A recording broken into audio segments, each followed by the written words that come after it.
excuse any hair dye that might be on my nails as I've just dyed my hair. But anyway, it's a really good size. I didn't expect it to be so sort of sturdy and well built for the price. I'm impressed with that. Controls are very easy to use. It's cold, warm, and warm at a higher speed. Cold blast.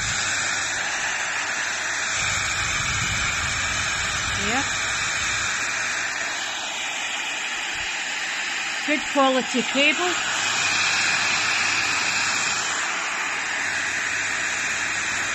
And of course the attachment.